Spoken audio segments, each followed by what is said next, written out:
Alexis Dusabe yaraye yakoze igitaramo hariya muri ka Kigali gifite isomo gikwiye gutanga ku bandi baririmbyi, kubera ko usanga mu makonseri y'abantu benshi batagenera umwanya w'ijambo ry'Imana, guhamagara bihana, nyamara kandi bayitegura baratubwiye bati turumva dufite ishyaka ko no guhimbaza Imana ndetse no guhamagarira abantu kuri Yesu Kristo, nyamara ugasanga konseri irangiye nta bibaye ngo tubone batanzemo umwanya wo kwigisha ijambo ry'Imana ndetse n'umwanya nyine wo guhereza opportunity abantu ngo bakire Yesu Kristo. Ese muri konseri yanyu noneho abantu barabyiteze ko ijambo ry'Imana rizabona mu mwanya, ndetse n'abizera bashya bakagenerwa umwanya babishaka, nk'uko twabibonye muri konseri ya Alexis Dusabe ko ariko gashya kabaye abantu bakavuga ati iyi konseri biragaragara ko yari yivuga butumwa. Ikibazo cyanjye cya gatatu, ndibaza ngo mwavuze ngo ni umugisha kuba muri kumwe kandi mukunda umuziki mudateze kuwureka. Ese habaye impamvu zituma haza divorce hagati yanyu indirimbo za bizane?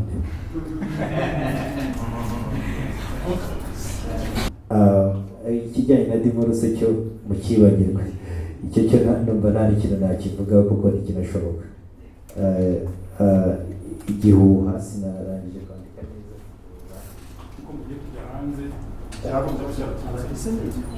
Ibihuha byo aba ari ibihuha nyine, ubona bivuze neza, ni igihuha. Mwaka ushize twagiye i Burayi turagaruka, no muri kuno kwezi kwa gatandatu turagenda kandi nabwo tuzagaruka. Si aho hanze se bavugaga?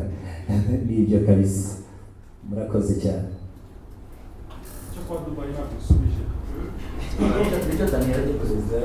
cyo kwa Dubai perezida yakivuze buri mwanya.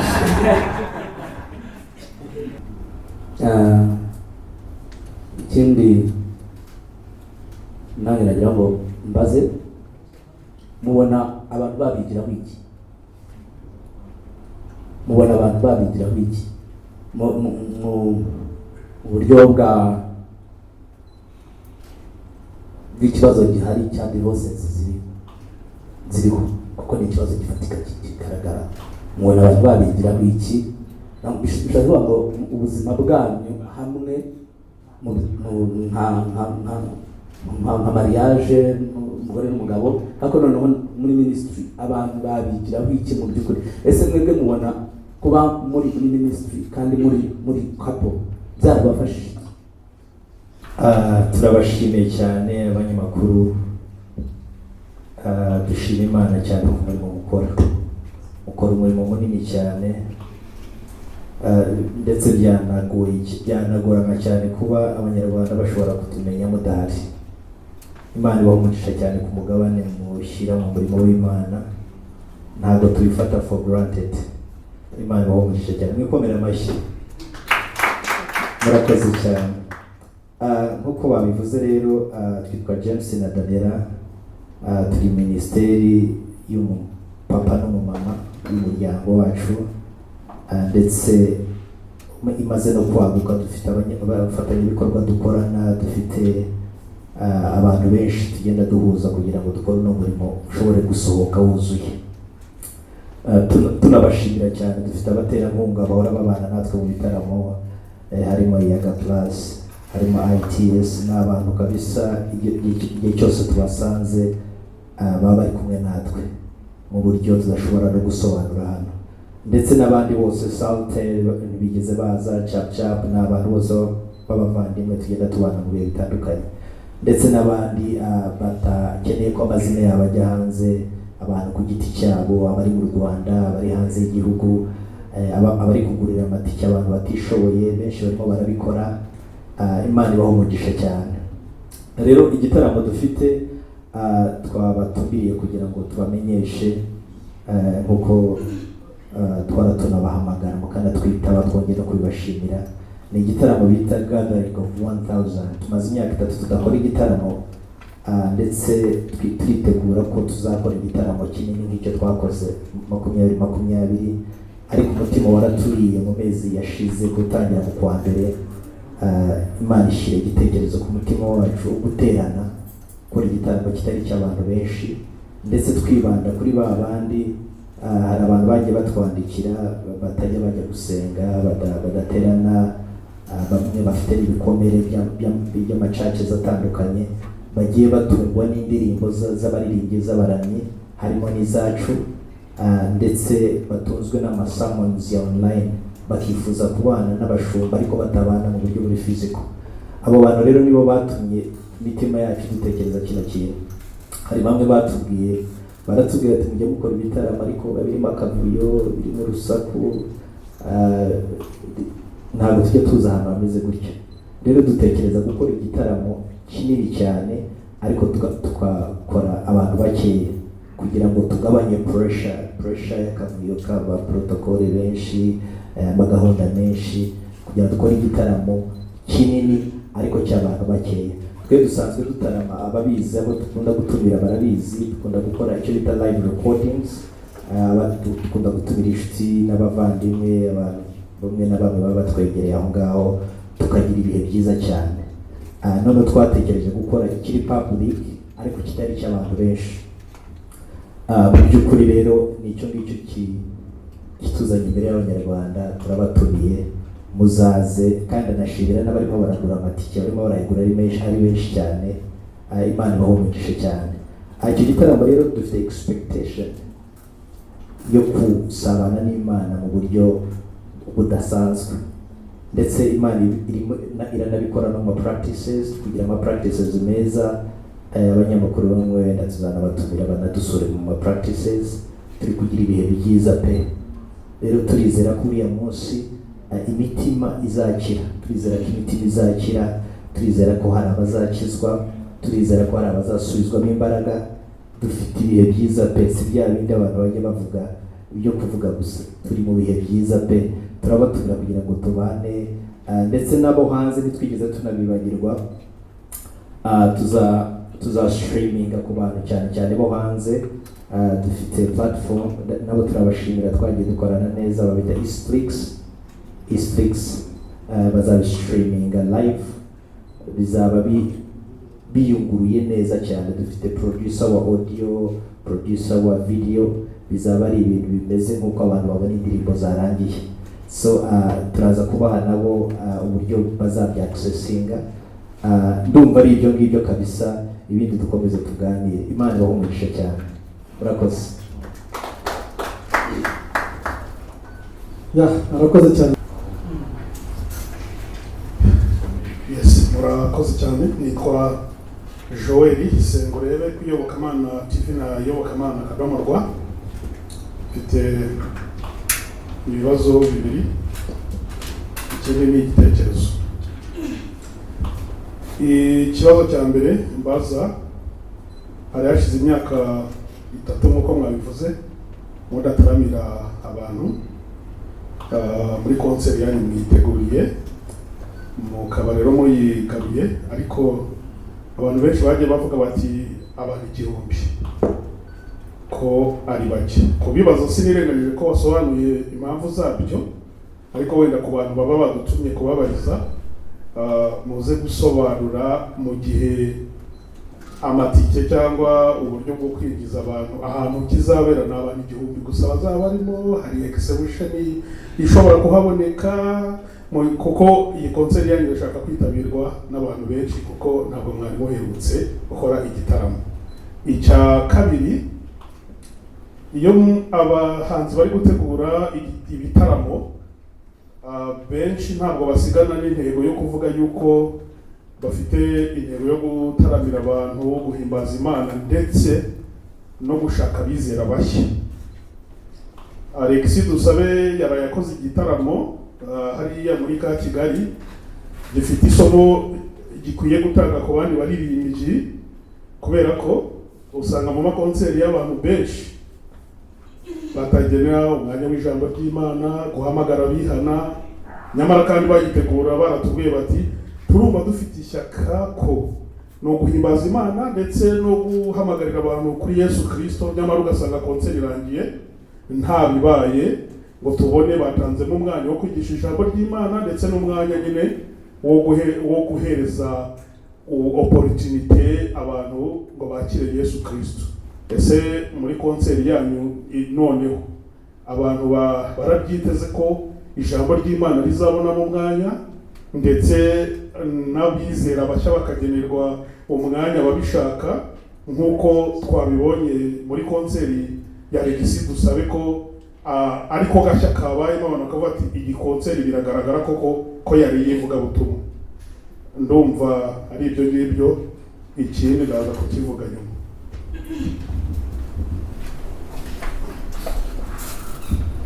Wabanza tugasubiza. Urakoze cyane Joel. Impamvu y'abantu igihumbi, actually igitekerezo uburyo cyaje bwa mbere bari abantu 700. Nkunda njye na madamu cyane umubare wa 7. Ubundi ni icyo gitekerezo twadufite, twifuza gutumira abantu 700, ariko sinzi ukuntu umutima waje guhindura ku 1000. Rero tuza kuvuga tuti 1000 nanone n'umubare mwiza, na abantu baba bakwiriye kugira ngo igiterane nyine kibe kitari gitoya, kibe kitari na kinini cyane. Iyo niyo mpamvu y'abantu 1000. Indi mpamvu yuko bashobora kurenga, twatuma turanabivuga na Mandela, bamwe barimo barategura igitaramo. Dufite tickets, hari abantu bari muri Australia n'abandi bari muri Amerika barimo baragura tickets z'abantu batishoboye.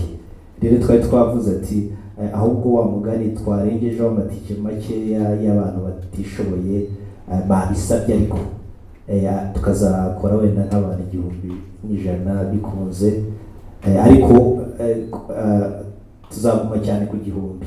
Ariko abo bantu nitunabarenza bizaterwa n'ukuntu sare tuzareba uko bizaba bimeze, nuko bimeze, ariko turifuza ko 1000 cyangwa se around 1000 ariko bizaba bimeze. Murakoze cyane.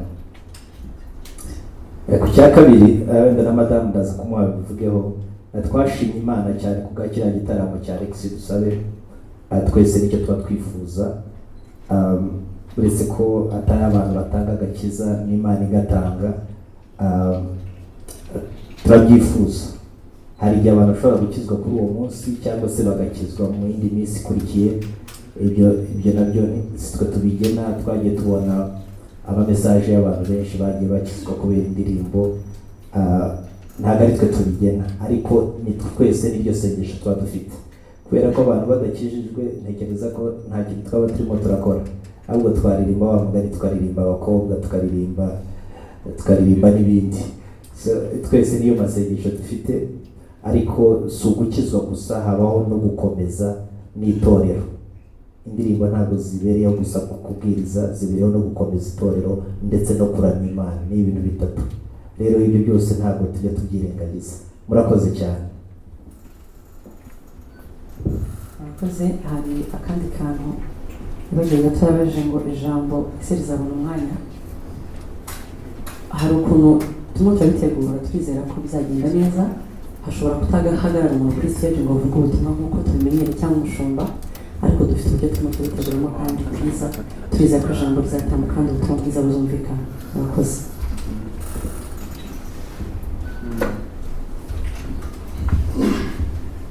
Murakoze. Nitwa Jean Pierre, ukora agenda y'amakuru y'Abanyarwanda. Afite ibibazo bibiri cyangwa se bitatu. Ni igitaramo mugiye gukora nyuma y'iminsi mike mushyize hanze album mwise Ibyiringiro. Kugira ngo James aje kumfasha muri rusange, kuki iyi album mwise Ibyiringiro? Ni album iriho indirimbo 7. Ejo nabashije kwishyura kuri Aba 10 byanjye numva boho, ariko hari amakuru mfite yuko Aba mwajyanye amasezerano bakabishyura hafi amafaranga ngo wenda baza kuyavuga cyangwa nze kuyavuga nyuma. Ibi no gutuma nyine album iko ya Batif uyu munsi umukunzi wanyu biri gusaba ko ayishyura kugira ngo ayumve.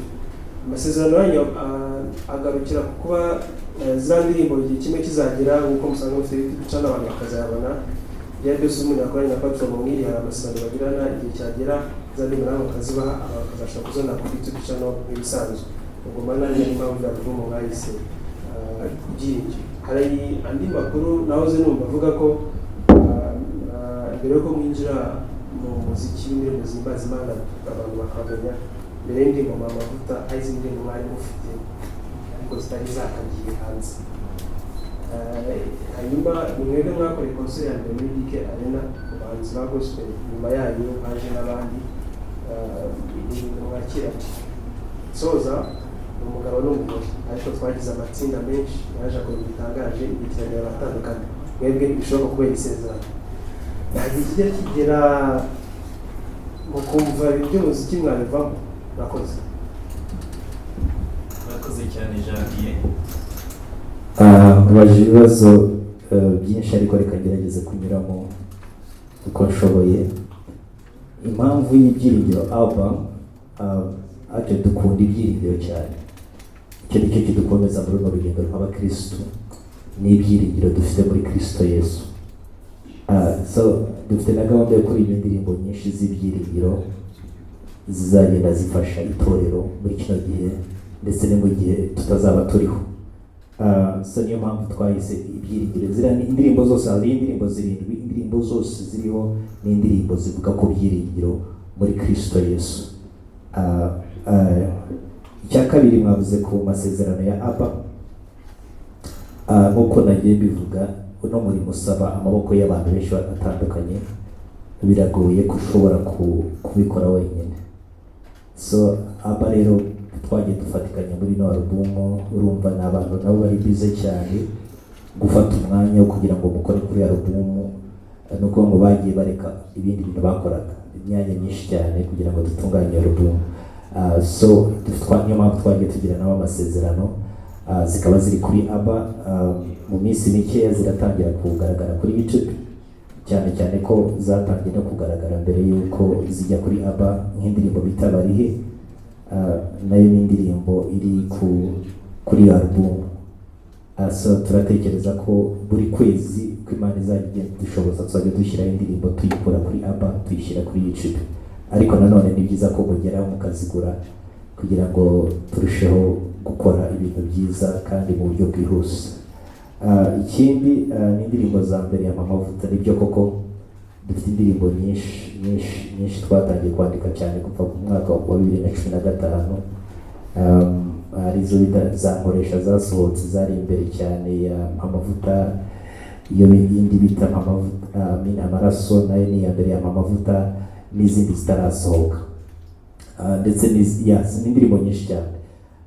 Ikindi ni imibanire, si ibyo kwirarira, dukunda no kubishimira Imana.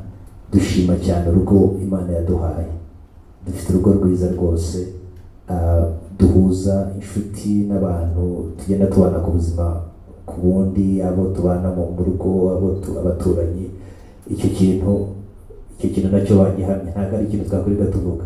Dufite umugisha cyane ukugira urugo rwiza. Imana ibahe umugisha.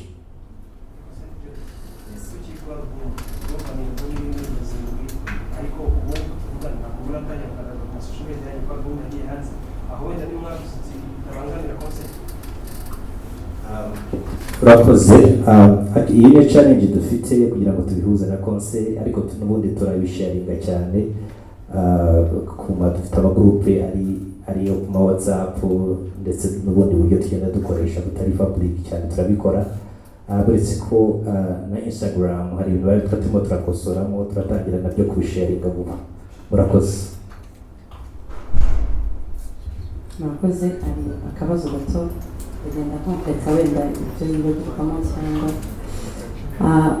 Janvier yabaje ngo se mu mbana yacu hari igihe twumva twari ku muziki, ntabwo twumva hari igihe kigera ngo twumve twabureka kuko ni ubuzima bwacu bwa buri munsi. Murakoze. Amafaranga ntabwo hari amafaranga bivuga ko nyine numva je tatubwiye ko barakoranye na TV kugira ngo turakumva. Hari amakuru y'avuga ko amafaranga babaye kugira ngo tumo turebagiza abarezi niba ari banga ry'akazi birashoboka. Murakoze.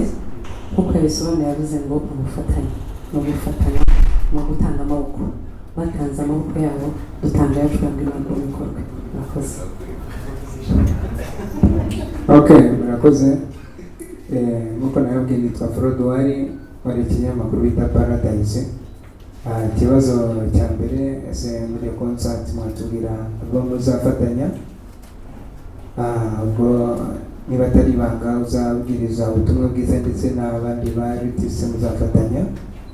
ikindi kibazo njyewe nakurikiye ibyo James yavuze byerekeranye n'imitegurire ya concert, avuga impamvu bahisemo abantu 1000. Numvamo mu rwego rw'uko hari abasabye ko mu rwego rwo kugira ngo concert itazamo akavuyo bafata abantu 1000 mu rwego rwo kugira ngo n'abantu bo hanze babashe gukurikirana neza concert. Ariko aha nahise ngira ikibazo kigendanye n'amakuru amaze iminsi avugwa. Icya mbere ndumva mushobora kuba mwayiteguye ariko mukaba influenced n'abantu bo hanze. Ndabisobanura, bivuge ko hari wabibajije mwari mumaze igihe mudategura concert, byumvikane kandi bari bakeneye cyane. Ubwo rero kimwe mu bibazo mfite ko mu minsi ishize byavugwaga yuko mwaba mugiye kujya kuba hanze wenda y'u Rwanda, byagiye bivugwa. Ese wenda nta byabiburiye imitegure kwa mwari yiteguye bigendanye na style abantu bo hanze bakunda asanga ifitanye. Ikindi muherutse gusora indirimbo ziri mu rurimi rutari Ikinyarwanda, bishobora kuba bifitanye isano na orientation y'umuziki mwaba murimo bigendanye n'uko mwitegura kujya gukorera umuziki hanze y'u Rwanda. Murakoze cyane Frodouard. Ikibazo cya mbere kivuga ko tuzafatanya, hari bamwe bita Imnos, n'abaramyi beza cyane bamaze Imana imaze gukoresha cyane mu bihugu bivuga Igiswahili. Bayita Imnos na umusore n'umukobwa bamwita Dedo, undi bamwita Naomi, n'abaramyi beza. Abandi bari hano mu Rwanda twifuje ko twazabatangaza ku munsi w'ejo. Hari impamvu ariko n'abaramyi beza cyane kandi ku munsi w'ejo tuzabibamenyesha. Murakoze. Ikibazo cya kabiri kiravuga ngo ese ntabwo twari tubanza ku bantu bo hanze kubera ko hari amakuru avuga ko tugiye kujya hanze. Twebwe ubusanzwe tugendera ku mugambi w'Imana, aho Imana itworiyanse niho tujya. Ntabwo tuzi igihe runaka cyangwa tuzaba tubarizwa mu minsi iri imbere, cyane ko nk'uko twakomeza tukabarizwa hano. Ni ukuvuga ngo ntabwo twibanze ku bantu bo hanze kuko dusanzwe dukora ibitaramo bitandukanye hano, abantu bakadutumira mu church tukaza tugakora nta kibuzi kindi kirimo. Rero niyo mpamvu twateguye ikintu gisa nkaho ari facilitation kugira ngo ikintu gikorwa kibe, ko nta bintu byose bikorwa ku bantu murabizi. Tuba dufite sale zigomba kwishyurwa n'ibindi byose. Niyo mpamvu twashyizeho cya giciro kugira ngo tubashe gukompleta ibyo bintu by'ibiguzi dusabwa. Ikindi kintu cy'indirimbo zijyanye n'ururimi rutari Ikinyarwanda si uko twibanda hanze pe, ahubwo ni uko tugira ngo ubutumwa turirimba n'abatumva Ikinyarwanda babubagereho. Murakoze. Nitwa Kaspa uko nababwiye muri Ishusho TV. Ikibazo nari mfite, mwavuze ko twabonye ko mwataramiye muri BK Arena igitaramo cyanyu cya mbere, ariko nagira ngo mbarize Abanyarwanda bose bakunda imiziki ya gospel, ese mwaba muteganya gutaramira mu zindi ntara, cyane cyane ko ibitaramo byose bya gospel akenshi bijya mu karere ka Huye mu ntara y'Amajyepfo muri campus? Ndi kwibaza ese abantu batuye Gisenyi, abantu batuye Mutara, Kibungo cyangwa Gicumbi mubahishe iki muri rusange? Murakoze. Ibyo byose bisaba ko Imana yabishyize ku mutima w'umuntu.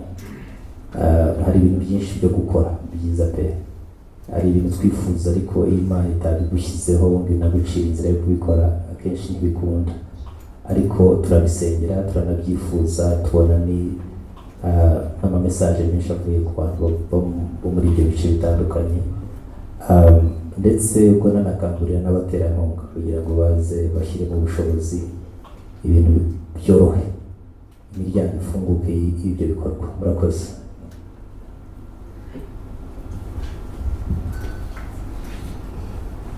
Nitwa Justin muri Radio Flash FM. Mfite utubazo tugera kuri 3.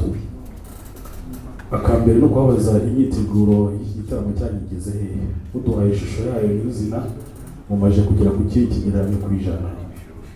Icya kabiri ni ikibazo cya concert mwagize kuri BK Arena ni experience mwakuyeyo mugiye no kutuzanira muri iki giterane cyangwa muri concert no gutegura.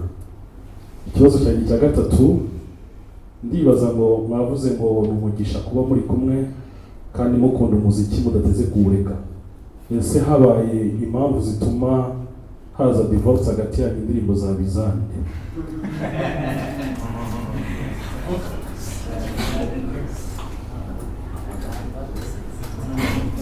Icya kane cyane mfite, ndibaza ngo inkuru z'uko mugiye kujya hanze zaravuzwe. Nanjye hari inkuru nasomye kuri radio yavuga ko mugiye kujya hanze muri bamwe mu bahanzi bagiye kugenda. Mukeka ibyo bintu byaravuye icyo gihuha cyaturutse? Muzi no kutubwira ku bijyanye n'inyubako za Dubai nimba mwebwe nta ngaruka zabagizeho, uko byifashe kuri ubu ngubu. Murakoze cyane kuko ariho mutuye. Mugenzi wanjye namwe murongera kuko ariho mutuye.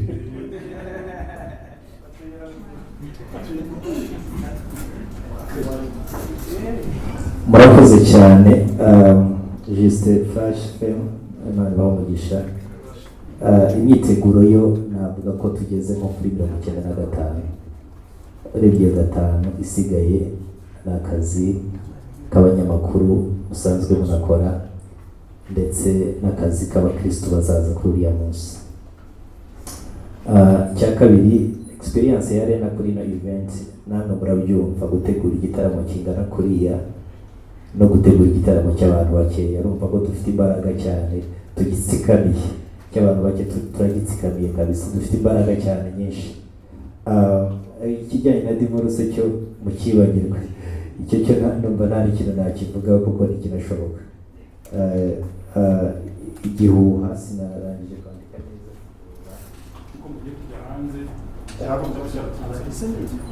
Ibihuha byo aba ari ibihuha nyine, ubona bivuze neza n'igihuha. Mwaka ushize twagiye i Burayi turagaruka, no muri kuno kwezi kwa gatandatu turagenda kandi nabwo tuzagaruka. Saho hanze se bavugaga n'ibyo kabisa. Murakoze cyane.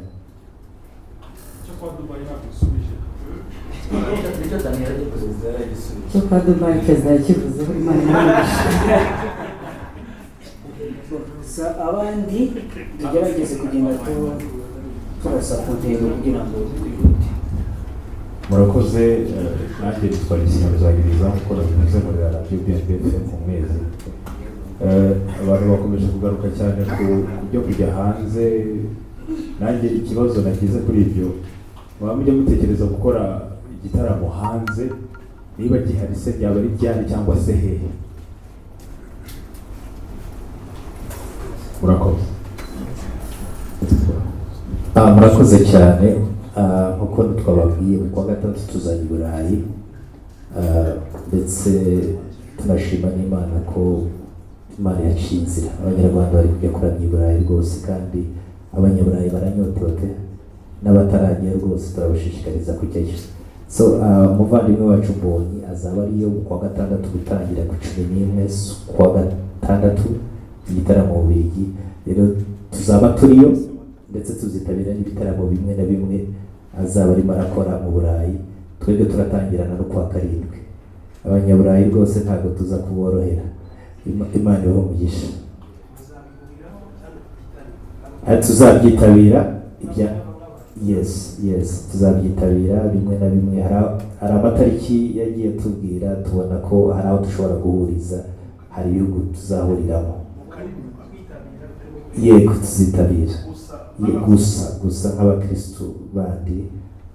So kwa karindwi ho natwe tuzakora ibitaramo byacu bizenguruka i Burayi, hafi ibihugu byose by'i Burayi. Murakoze. Nitwa Karasira Steven. Ndabanza gushima Imana ku bwanyu. Cyambere gituma nshimira Imana nuko Imana yabateye inyama kabisa. Mwarabyibushye Imana ishimwe. Icyo ni ikintu cyo kwishimira pe. Ni impamo. Mfashe dukomere Imana ishimwe kabisa.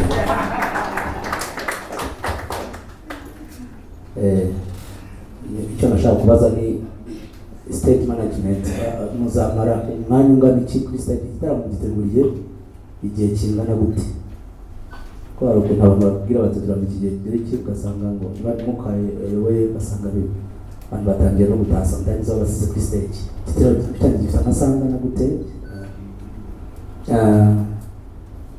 Ikindi nanjye nagira ngo mbaze, mubona abantu babigiraho iki? Mubona abantu babigiraho iki mu buryo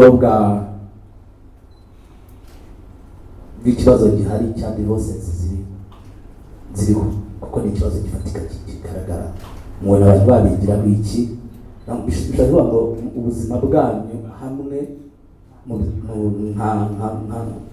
nka mariage umugore n'umugabo, ariko noneho muri ministry abantu babigiraho iki mu by'ukuri? Ese mwebwe mubona kuba muri ministry kandi muri couple byarabafashije? Murakoze. Urakoze cyane brother Karasira. Umugabo cyane twagiye tuganira, nakunze ibitekerezo bye cyane. Igitaramo rero kizatangira ku isaha ya saa 12 kirangire saa 3:30. Tuzatangirana n'igitaramo, natwe tuzagisoza, abatumirwa bose tuzaririmbana. So ibyo bizadufasha kugira ngo tutica amasaha, nkuko twababwiye ko igitaramo cya Rena cyatwigishije ibintu byinshi, harimo n'ikibazo cy'amasaha. So this time kabisa turimo turarwana nabyo kugira ngo tubikore neza. Ikintu abantu batwigiraho, navuga ko turi abantu b'abanyantege nke ariko bafite ibyiringiro cyane muri Kristo Yesu. Iryo jambo ndivuze kurenza uko riri mu mutima wanjye, niho turambirije. So turasengana buri munsi, nijoro na mu gitondo, turi mu modoka ahantu hatandukanye, turasengana na madamu wanjye, turakomezanya, turigishanya. Nta bundi buryo bwo kugira ngo mutsinde inoze, ni ugufatana then mukarambiriza muri Kristo Yesu, mu byiringiro biri muri Kristo Yesu. Ni simple as that. Murakoze.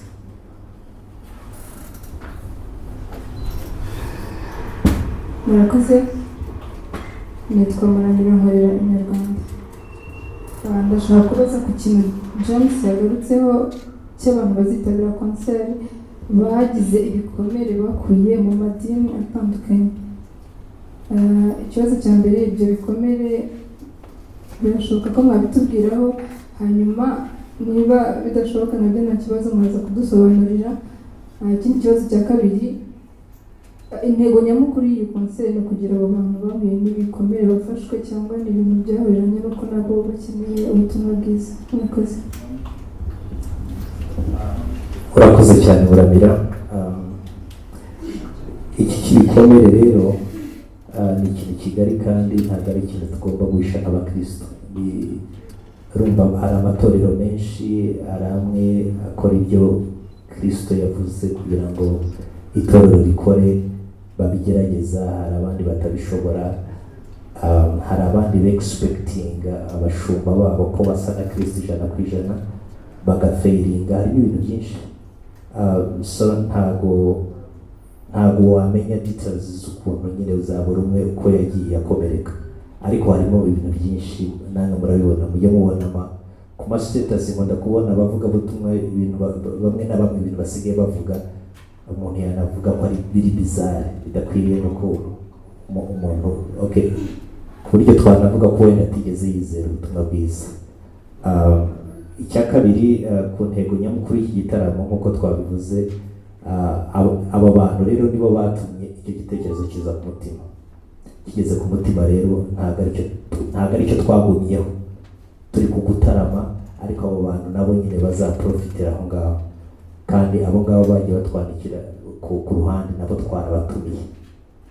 Niba bana flexible tuzaberekana, wenda Imana yagira icyo bakoreraho kuri uriya munsi, bazaba ari n'abashumba benshi cyane twatumiye, bakagira n'abo bakonekitinga kugira ngo babafashe muri runo rugendo. Murakoze.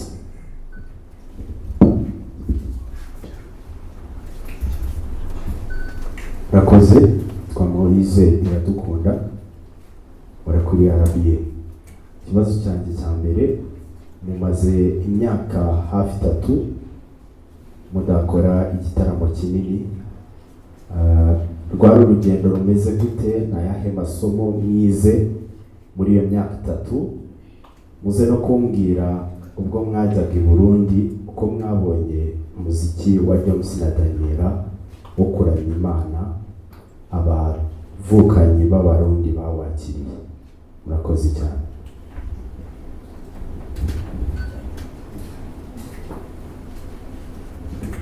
Reka asubize. Imyaka 3 yo irimo amasomo menshi ku buryo twasaba ko twafata n'undi mwanya umuntu agafata n'ikaramu cyangwa se ingwa akajya ku kibaho akandika ibintu byinshi. Imana yatwigishije ibintu byinshi, yatwigishirizemo abantu, cyane cyane ko abanyamakuru twagiye tuganira mu bihe bitandukanye barabizi ko twatangaga ubuhamya ko tutangiye gukora twahuye n'abantu benshi, twari tumenyereye guhura n'abantu benshi, so twagiye dutangazwa n'ukuntu abantu bateye, ukuntu abakristo bamwe bateye, ukuntu abantu bamwe bashobora kuba muri kanisa atari abakristo. Ibyo ni ibintu byagiye bitwigisha cyane muri ino myaka, ndetse no kubaransinga nyine abo bantu bose batandukanye. Harimo amasomo menshi twigiyemo, ariko cyane cyane icyo tukiziranye na madamu ko ikintu cyatugoye muri ino myaka cyane ni ukwiga ku bantu. Nicyo kintu cyatugoye, cyadutwaye igihe kinini, na n'ubu ngubu tukigerageza kugira ngo tukimenye neza, tumenye kucyitwaraho neza. I Burundi ni ahantu, reka mbanze mbabwire ukuntu twabonye igihugu cy'u Burundi. Ni igihugu navuga kiri inyuma mu buryo bw'iterambere, bakirimo barashakisha cyane, ariko mu buryo bw'umwuka ni abantu bafite imitima imenetse cyane. Bakunze kuramya, bakunze gusenga, ku buryo no ku-explaininga indirimbo zacu ukuntu zari zimeze i Burundi ni ikintu umuntu atashobora kuvuga. Ni ikintu cyari kirenze uko twabitekereza, uburyo bazakiriye, uburyo bazizi, uburyo twaririmbanye, ni ikintu cyari kiturenze natwe. So mu ncamake uko bameze i Burundi ni abantu bafite umutima wo kuramya pe. Abaramyi bose bamaze kugerayo iki kintu nabo baragihamya. Murakoze. Yes, murakoze cyane. Ni Joel ugarutse n'aka kabazo ka nyuma navuze. James na Daniela ni bamwe mu bahanzi umuntu avuze yuko bari kugenda bajya ku rwego rwiza uko bwije n'uko bukeye, ntabwo yababeshye. Kandi abantu bakundira yuko muririmba imbaraga z'umusaraba wa Kristo, ni ibintu byiza cyane. Ese hari igihe mujya mutekereza mukavuga muti tubonye umuntu ufite impano yo kuririmba, ufite gahunda yo kuririmbira Imana, koko uri hasi yacu, dushobora kumufungurira ibirenge akatwigiraho? Hari umuntu ubakunda cyane w'umuhanga mu kuririmba, ariko yambwiye ko yagerageje kubahamagara, niba arashyize amaboko bya nkuru simbizi, ariko yambwiye ko yabahamagaye inshuro 126 mutamwitaba. Arambwira ngo nuhura na James na Daniela uzamumva bambarize ngo kugira babe bakorana n'umuntu indirimbo byasaba iki, kugira kuba bakwemerera umuntu abigira ku birenge muri uyu muziki wo kuramya no guhimbaza Imana byasaba iki, byagenda gute? Ndavuga nti ndi intumwa ya rubanda, nzagutumikira, none nimumunsubirize mubwire ngo iki. Murakoze.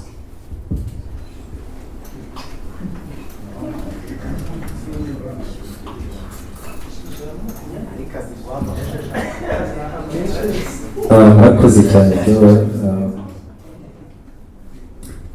Umuntu uri hasi kutwigiraho, icyo yatwigiraho, namubwira gukunda Kristo. Buriya twasanze ikintu umuntu avugisha amagambo, mbabwiye n'amagambo, nta kintu umuntu avuze ku magambo nicyo gikora ku mutima, ariko ikintu kivuye ku mutima nicyo gikora ku wundi mutima. So niba umutima wawe uri kuri Kristo, nta nubwo ari ibintu bisaba imbaraga nyinshi, niyo wavuga gusa ngo Mana urebe birahagije ko bikora ku yindi mitima. Namwigisha kwegera Kristo cyane no gukunda Kristo cyane, ndetse nkongeraho na kandi abakozi b'Imana benshi bajya birengagiza kugira umwete kabisa, nta kuryama. Iminsi y'umuntu aba ari mike cyane.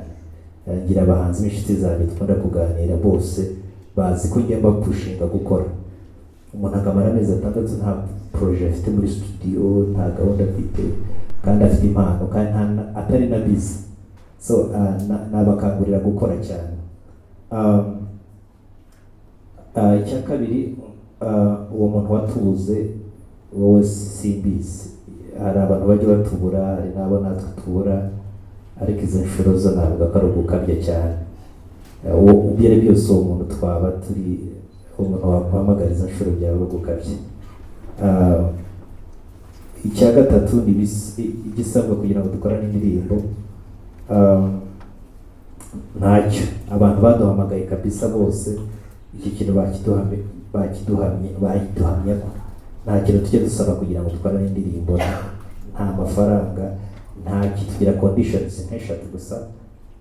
Iya mbere ni uko indirimbo iba yatunejeje, atari bya bindi byo gufana gusa ngo nuko umuntu ari inshuti yawe ngo murashaka gukorana.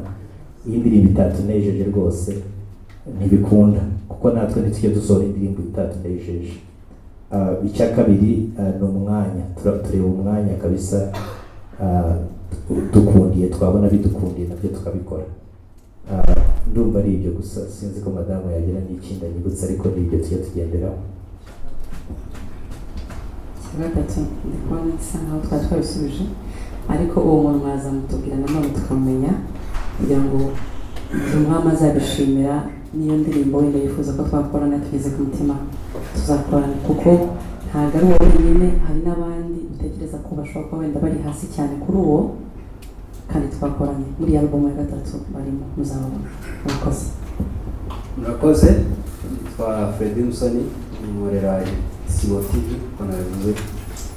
Ikibazo muri iyi minsi abantu bahugiye ku mbuga nkoranyambaga, turimo turagenda tubona imyitwarire y'abakozi b'Imana itunguranye. Nahoze ndeba amashusho kare y'umupasiteri uvuga ngo zana 300 ngo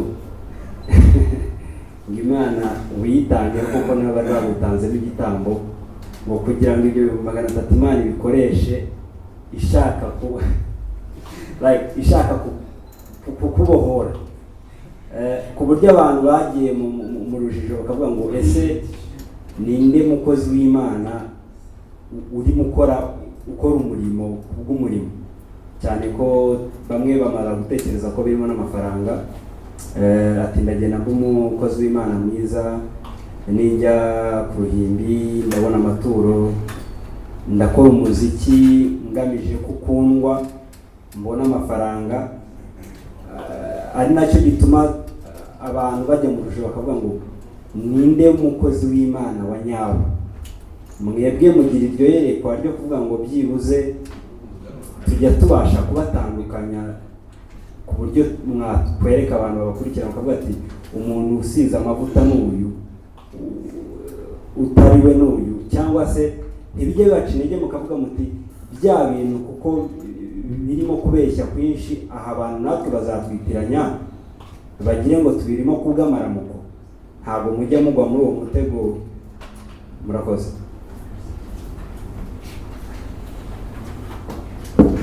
Murakoze cyane.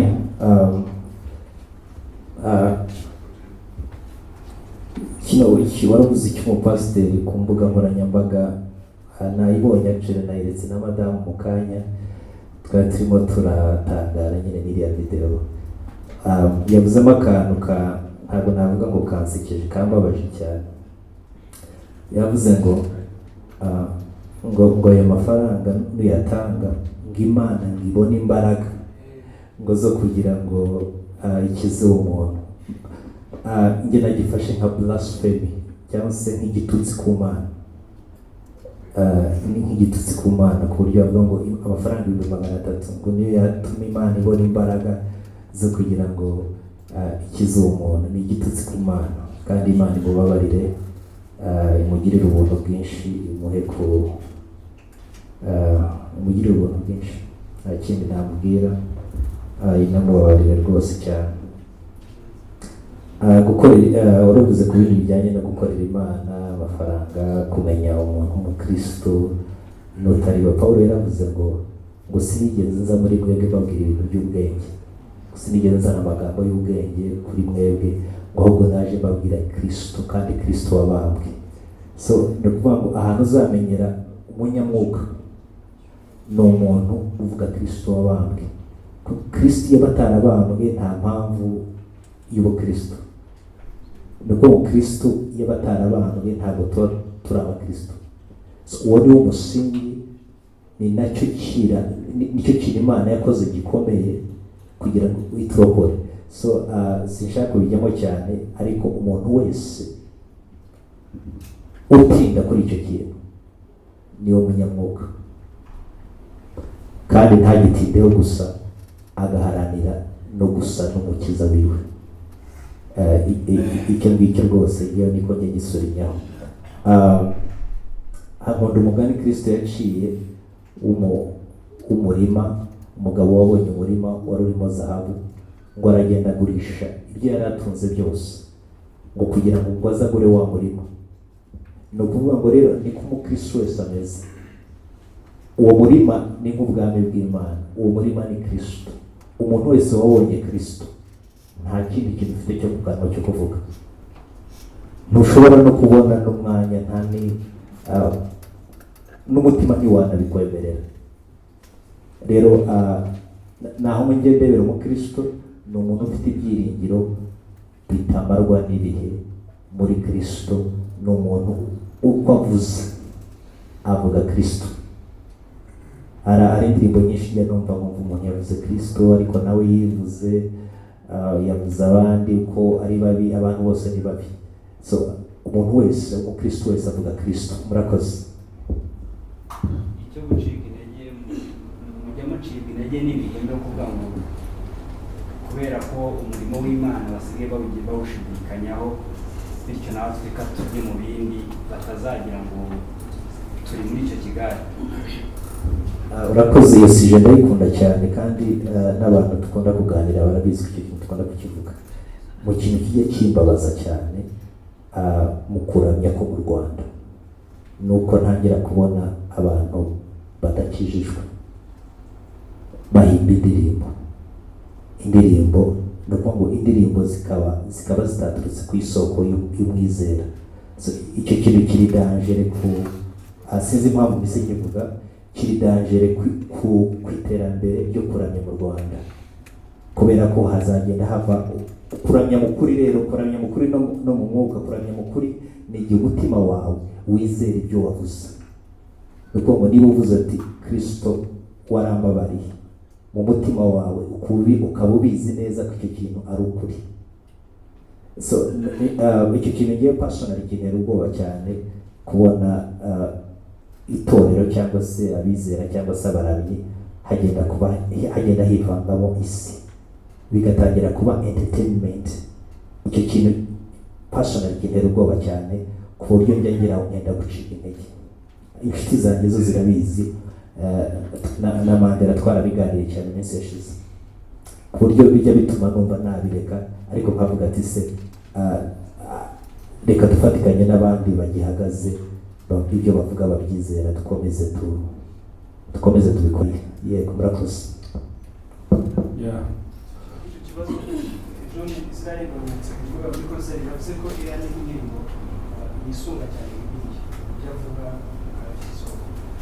Shatse kuvuga ko mwebwe kuba indirimbo zanyu zikuru namwe musuka cyangwa se hari n'abaramye ko bafata umwanya akabisingira, agafata igihe batana n'Imana, ariko tunabireka. Reka ngisubize ko nkunda kugira uruhare runini mu kwandika indirimbo. Ikintu cyose gihabanye n'ijambo ry'Imana ntabwo ari icy'Imana. So dufata umwanya, iyo umuntu agize ikintu kikaza ku mutima, iyo kije gihabanye n'ijambo ry'Imana, ntabwo kiba kivuye ku Mana. ugomba no kugira umwete wo kugira ngo ugishyire ku ruhande cyane kuko ibyo aba ari ibitekerezo byawe. So indirimbo yose igomba kuba ijyanye n'ijambo ry'Imana. Urakoze. Nari mfite ikibazo kimeze nk'igitekerezo kitari ikibazo nyirizina. James na Daniel turi kubabona kuri ubu ngubu ku ntambwe mumaze kugeraho, ariko nibwira ko muza hari amaboko mwari mukeneye ko yabafata y'abahanzi mwari musanze muri ino industry. Ndibwira ngo kuri album yanyu urimo gukora hariho umusore bita Ramisi, indirimbo mwakoranye nawe. Ayo makuru mfite nk'abashimira n'uruhare mugira mu gushyigikira abahanzi bakiri bato. Mwaba muratekereza kugira umuntu mwaha stage muri iki gitaramo cyanyu n'akavuga ati hari abamfashe ukuboko baranzamura bamurikira imbaga nyamwinshi abantu bazaba bahari? Icyo kintu mu gitekerezo niba mutaragishyize mu bikorwa mu birebe bavuga ati ko twe tubikeneye cyagiye tuza natwe hari abana babikeneye kugira ngo tube twabaha uwo mwanya. Hanyuma mugenzi wanjye ngiye kubaza aranyongora yambwira ngo bazi ikibazo kigira kiti abanyamakuru mwatekereje uburyo bazinjiramo, kamera zaba zemewe mu bitubwira hakiri kare kugira ngo tube tubizi tuze twiteguye. Urakoze brother. Ku cyo gufasha abandi, icyo ntabwo ari ikintu umuntu anihatamo. Ahantu hose umuntu wese ufite Kristo muri we, ubona afite content ya Kristo muri we, njyewe waranyimpressinga.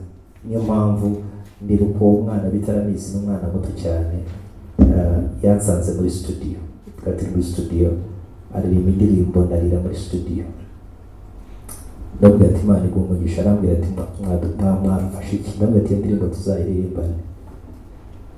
Twaranayirimbanye, twanamufashe no kwitunganya, iri no kuri album, indirimbo bita Mu Gitabo. Umuntu utaragura album rwose iyo ndirimbo ndayimusabiye. So dufite n'abandi benshi batandukanye tugenda tugira inama, ndetse Imana iduhaye n'ubushobozi tuzarushaho no kubikora. Ndetse n'aba Imnos, nubwo Imana yabazamuye cyane mu bihugu bivuga igiswahili nka Kenya, n'abantu kabisa bari hejuru cyane, ndetse na Tanzania, ariko mu Rwanda abantu benshi ntibabazi kandi ni abaramyi kabisa. Ndanabakangurira kugira ngo mugende mwumve indirimbo zabo.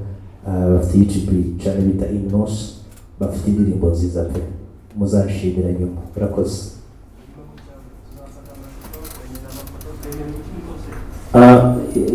Icyo cy'uburyo cy'ubwo kwinjira, coordinateur araza kumfasha kuko arabizi ko ntari kujya mu madetaye menshi.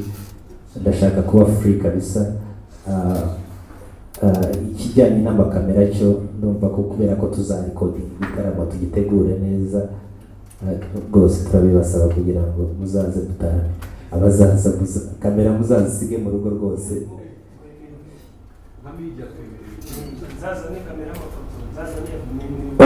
Amafoto ni sawa cyane, ariko video kubera ko tuzakora ibintu twabitunganya neza, byaba byiza rwose mutabikoze kandi muzabikore mu izina rya Yesu. Urakoze.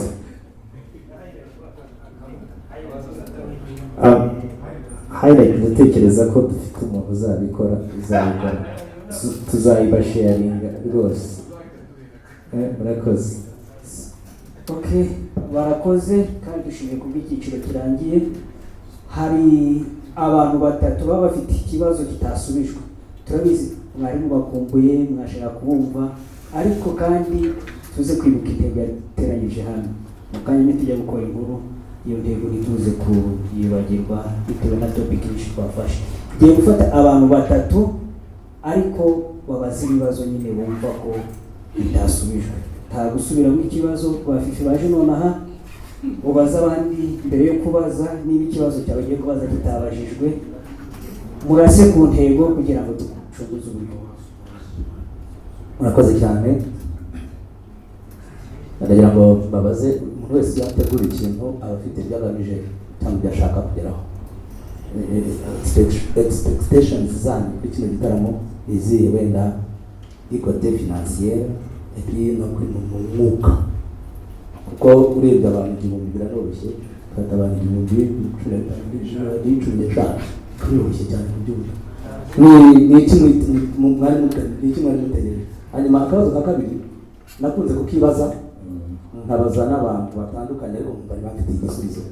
Iyo urebye abahanzi bakuru abo twita aba legend mu Rwanda, usanga hari ikintu ngiye kuvuga wenda kitazakirwa neza ariko kiri cyo cy'ukuri. Bubatse umwuka wa nyamwigendaho, selfishness. Buri wese arashaka kubaka ubwami bwe. Ntawe ufite ntabwo turimo turabona nubwo muri rwose mwakuze mugeze ahantu twishimira turyohewe, ariko ibintu byo gukonekitinga no guhura wapi nta birimo. Iyo urebye abavandimwe b'u Burundi hirya aha ngaha, Papa Apollinaire bose bamufata nka se bose, ku buryo bafite na connection, barafite uburyo bahura. Ni ejo bundi aha ngaha muri Pasika y'umwaka ushize bakoze indirimbo babiri baba muri Amerika, uri babaga muri Australia, baba muri France, bakoze indirimbo ya Pasika. Bigaragara ko kamere bafite connection, hari ukuntu bubatse ikintu kibahuza bakagumana. Ibyo bituma rero bafite umurage baraga abari munsi yabo. Ariko hano twebwe iyo urebye usanga buri wese yubaka ubwami bwe ukuntu bimeze, ugasanga nta murage turimo turasiga hasi hariya. Wenda simwe bakuru mu bahanzi, ariko mutekereza iki ku kintu kijyanye no kubaka ikintu cy'ubumwe kandi gifite icyo gishaka gukora, kandi twabibonera muri mu makorabo mwakora, twabibonera mu mishinga mwakorana byose bituma byesipira bariya bari hasi. Murakoze cyane, reka ne kurambirana. Murakoze kugira ngo mwanyumvise. Murakoze cyane brother, nakumvise kabisa. Kuri iki cya expectations z'igitaramo ndashimye ko mukora imibare rwose mukamenya nuko bizaba bimeze. Icyo ndagikunze cyane. Muze no gukora n'imibare ya bije, muze kuyikora, mugende mubaze kuri convention, mubaze ibiciro.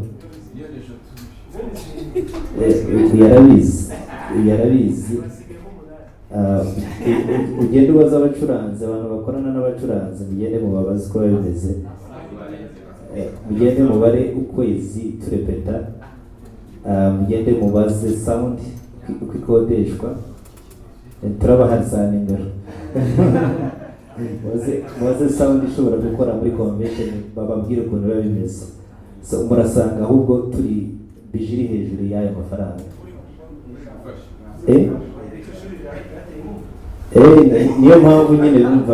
Niyo mpamvu nyine bijiri hejuru y'ayo mafaranga. Tunashimira abafatanyabikorwa kugira ngo ibyo bintu byose bigende neza. So nkunda no kubona n'abantu bagenda bakomentinga ku social media zavuga ati ngo amafaranga ngo kuramya ngo se byagiyemo amafaranga bate. Manumva nabasubiza bamwe nkabwira nise watwishyura iyo bije akareba ukuntu tugenda mu kibuga dufite kinini mu Rwanda, muri stade kabisa, abantu bakazira.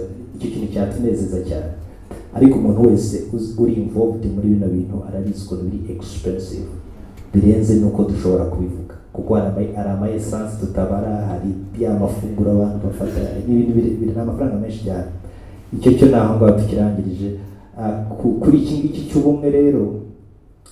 Ndashimira ko nakivuze. Nanjye personally ni ikibazo nagiye mbona nkigera muri hano mu Rwanda, ndebye ukuntu buri muntu aba ari wenyine, ariko ndashimira Imana, ndabona ko bigenda biba byiza. Ariko na mbere nabonaga benshi bari kumwe kandi nkabona ibintu bimeze neza, ariko tukagenda tubona ko bidahagije, ariko ntekereza ko ubu bimeze neza cyane. Njye na madamu duhura n'abaramyi benshi biri hafi ya bose, ni inshuti zacu kabisa, kandi bitarimo uburyarya, inshuti za zindi zitarimo uburyarya kabisa, ni inshuti zacu benshi. Nuko dukora ibintu byinshi tubishyire ku social media, ariko hari amahoteli hano Nyarutarama dukunda gutaramiraho tukagira ibihe byiza benshi muri bo. Ndetse n'amakorabozi abantu barayabona, n'ama live recordings menshi tuba tuyarimo, nabo bari mu yacu. Ntekereza ko nta kibazo gihari, kandi nta n'igihari. Bavuze abarundi ukuntu bafatanya indirimbo, ariko natwe turazifite za covid, turazifite, dufite n'izindi z'inama zitandukanye, twese turi kumwe. Murakoze. Murakoze. Nitwa Fifi muri activite na Radio 10. Ntabwo ndajya kure y'ibyo bavugaga bya bije. Umuziki wa gospel ndetse n'abantu bafite inyota yo kuramya Imana no kujya mu bitaramo bamaze bimaze kugaragara ko biri ku rwego rwo hejuru ndetse no kurusha muri sekira, nubwo wenda muri sekira haba ibitaramo byinshi rimwe na rimwe kurusha muri gospel, ariko iyo witabira igitaramo uba inyota abantu bafitiye Imana ndetse no kuramya Imana cyane, kandi batitaye kuvuga ngo bavuye muri iyo dini n'abasekira nabo baraza. Uburyo babitegura nibyo nashaka kuvugaho, wahise ubivugaho na bije n'amafaranga babivuze biri kugenda bihenda, kuko n'ubundi ibitaramo biragaragara ko abantu babyitabira bashyira amafaranga abantu bakaza. Igihe icyo nshaka kubaza noneho, niba ari icyifuzo n'uri gusenga kugira ngo bije noneho ziboneke muri public yo hasi iriya ikunda James na Daniela, ariko ikaba idafite ubushobozi bwo kuba yanatanga n'igihumbi. Hari n'abantu batagira igihumbi kimwe, akaba agukunda, akaba akunda Imana, akaba anabyifuza avuze ati ngiye mfite amafaranga n'ibihumbi ijana nabitanga ariko nkaza nkabareba, ariko akaba nta kintu afite. Muri iyo minsi amafaranga rimwe baravuga ngo yarabuze. Abo bantu hari ikintu muri gutekereza muzabisengera se basi Imana yishyuriye bije y'abo bacuranzi ahantu hadahenze nko muri convention? Byashoboka ko ushobora no gusaba umujyi wa Kigali muri kuko Alex ajya abikora nawe arishyuza, rimwe na rimwe akagenda agafata risike agashaka abantu ngo bamufashe, ariko abantu bose bakamubona bataje ari hari igiciro. Abakunzi ba James na Daniela bitege icyo kintu ko hari igihe bazababona bitakostinze bo ubwabo, ku buryo n'umuntu udafite ikintu azabasha kubona mugafatanya kuramya. Urakoze cyane Fifi, asa nkaho watinzeho tukaba twabivuzeho gatoya.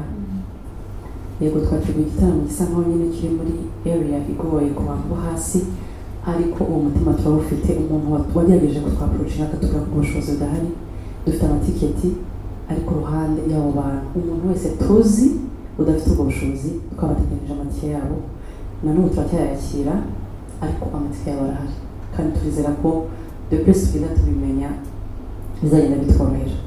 Ariko nanone akandi kantu nakongeramo ko hari n'ibindi bitaramo twatendinga bitarimo cost. Abo bantu twababwira kugira ngo bajye bagerageza byitabire kugira ngo byibura tubashe kuba connected. Urumva ko ubu twateranije amatike yabo arahari. Yego abagerageje kutumenyesha dufite amatike yabo kandi tuzabagezaho, turizera ko bizagenda neza. Kandi turashimira n'abandi bantu bo hanze bagerageje kugenda bagura amatike b'abantu batishoboye, badafite abatwara bagize ibyago byo gupfusha imiryango, imfubyi, abana n'ubumuga. Dufite aya maliste y'abantu tuzageza amatike yabo. Murakoze. Twakire uyu wa nyuma hari n'iki nakongeraho nyine, abaterankunga babe benshi rwose, ibyo bintu tugende tubikora rwose. Turashimira, twongera no gushimira na Iyaga na ITS na za Sagiteri, biratworohereza. Iyo tutabagira itike twari kwishyira ku bihumbi wenda 50 cyangwa 40 kugira ngo turebe ukuntu ibintu bigenda neza, ariko Imana ibaha umugisha. N'abandi bazi kugira ngo bigende bigabanyuka tunabikureho, tujye tubona bije dukora ibitaramo rwose ibintu bigende neza. Murakoze. Okay, murakoze cyane. Nitwa Venker, umunyamakuru wa IGA.com. Byinshi babigarutseho, gusa mu kanya gato kashize ari